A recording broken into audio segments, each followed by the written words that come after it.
শহীদ রাষ্ট্রপতি জিয়াউর রহমান সাহেব আমাদের হৃদয়ের মাঝে আছেন, হৃদয়ের মাঝে ছিলেন, হৃদয়ের মাঝে থাকবেন। তার এই ৪৪তম শাহাদাত বার্ষিকী আমরা দলের সমস্ত নেতাকর্মী সকলে মিলে আমরা দোয়া ও মাহফিলের মাধ্যমে কাল থেকে ৩ দিনব্যাপী কর্মসূচি রেখেছি।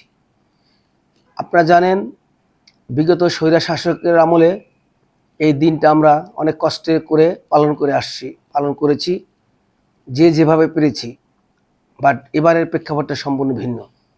এবার আমরা আল্লাহর রহমতে এই জুলাই আগস্টের এই স্বৈরা সরকার বিদায়ের পর প্রথম আমরা এই দিনটিকে আনন্দ বলবো না, বাট আমরা সকলে সুসংগঠিতভাবে করতে পারবো এবং করার জন্য প্রস্তুতি নিয়েছি। শহীদ রাষ্ট্রপতি জিয়াউর রহমান এমন এক ব্যক্তিত্ব ছিলেন, তিনি ছিলেন মানুষের হৃদয়ে, তিনি ছিলেন কৃষক শ্রমিক মেহনতি মানুষের। তিনি নিজেকে একজন সৈনিক হিসাবে নয়, তিনি বলতেন আমি একজন সাধারণ মানুষ, সাধারণ কর্মচারী হিসাবে সে নিজেকে সবসময় তুলে ধরেছেন।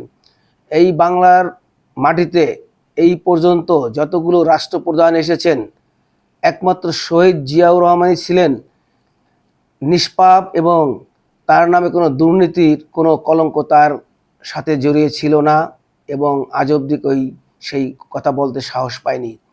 শহীদ রাষ্ট্রপতি তার জীবনের শেষ মুহূর্ত পর্যন্ত শুধু দেশের মানুষের জন্য ভাবছেন এবং মানুষের জন্যই তার সমস্ত কাজকর্ম করে গেছেন। আপনারা জানেন, তার প্রত্যেকটি পদক্ষেপই ছিল মানুষের কল্যাণে। তো আজকে তার এই শাহাদাত বার্ষিকীতে আমি সকলের কাছে তার জন্য দোয়া প্রার্থনা করতেছি। আমরা চাই, তার আত্মার মাগফিরাত কামনা করছি।